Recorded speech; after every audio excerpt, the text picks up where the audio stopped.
Yep. And I want to, we've got, let's see, maybe 10 more minutes on the show here, but I want to ask this question, which is, we're talking about this idea of a hash rate war. Is this a bad thing for society? Is it a good thing? Are there things we need to worry about? Because people hear the word hash rate war and they think, oh, maybe this is a bad thing. Yeah, no, this is a great thing for society at large, because what happens in the fiat system is that it's a system based on stealing. It's a system based on governments being able to spend more money than they collect. And Bitcoin comes and says, well, you can't do that. You can only spend what you have because you can't create more Bitcoin. You can't increase the supply to spend it. And what that does is it forces the people who want to spend to deliver value to their fellow men, or if they're a government, to deliver value to your citizens. Most people out there probably feel that the government here in the United States, at least, is too large, and there's too much spending going on. I think that's perfectly illustrated by our $35 trillion of debt, another $217 trillion of unfunded liabilities over the next 50 years that we've promised to spend. And the only way that we can spend that money is if we continue to inflate the currency, which means we are reducing the quality of life and the standard of living for everybody else based on those promises. Bitcoin delivers at first a harsh reality because you have to break those promises.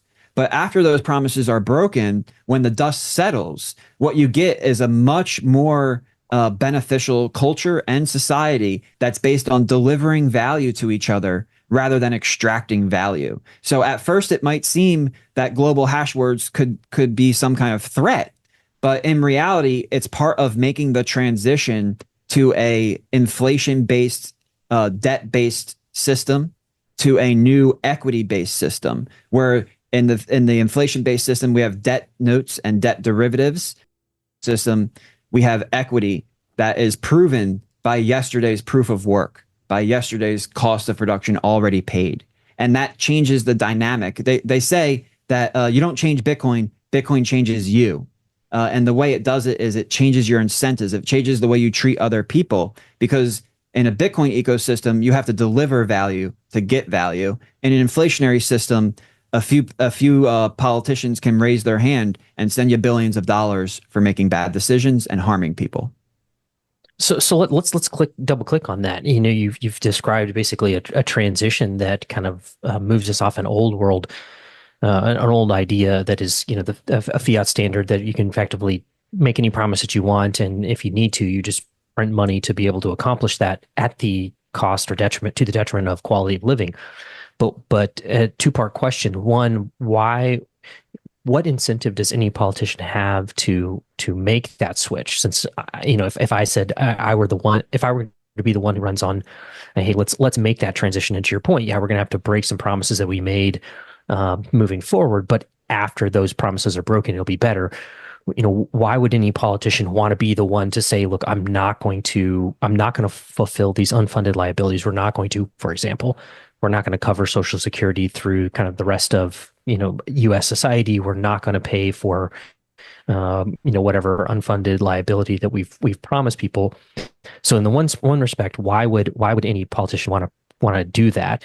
And then on the other side, if you're saying that acquiring more hash rate is what allows you to get a bigger piece of the 21 million, the division of 21 million, that what would, on the counterbalance to that, not wanting to do it, what would incentivize them to be one to promote the development of hash rate capability in their jurisdiction, or that? So play with those two balances and kind of see if you can thread the needle on kind of two competing incentives.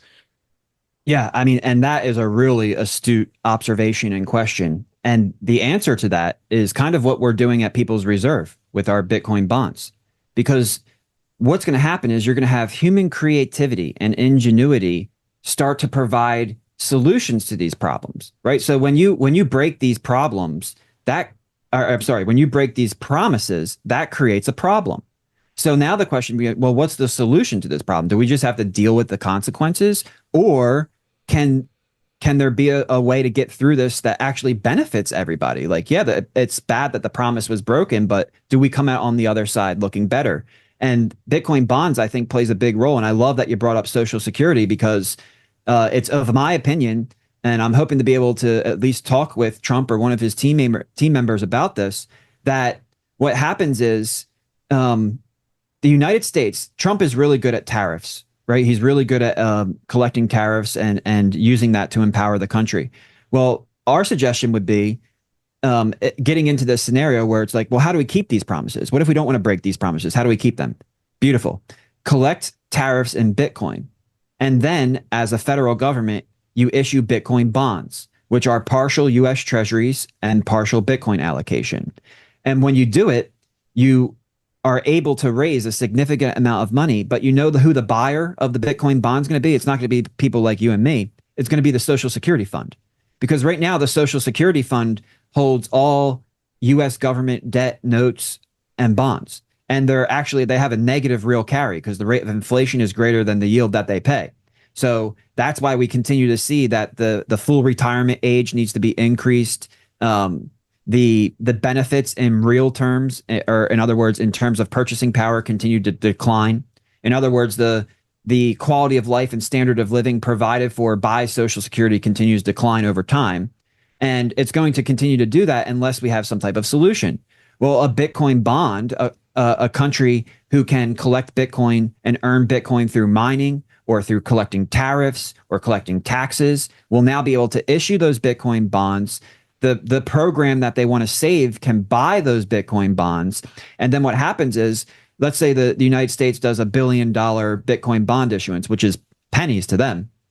But what they would do is 80% of that money would go into US treasuries at, say, 4.5%. And then over the course of 5 years, that 800 million would turn back into $1 billion. So the Social Security Fund is not taking any risk because their principal is protected. At the end of the 5 years, they lent $1 billion. And at the end of the 5 years, when the government debt matures, they have $1 billion. But what's left over is the 200 million that went into Bitcoin. And if that Bitcoin compounds at a 60% CAGR, what you're going to do is you're going to recapitalize Social Security. You're going to find that over time, Social Security benefits can increase, and you can actually come through on those promises.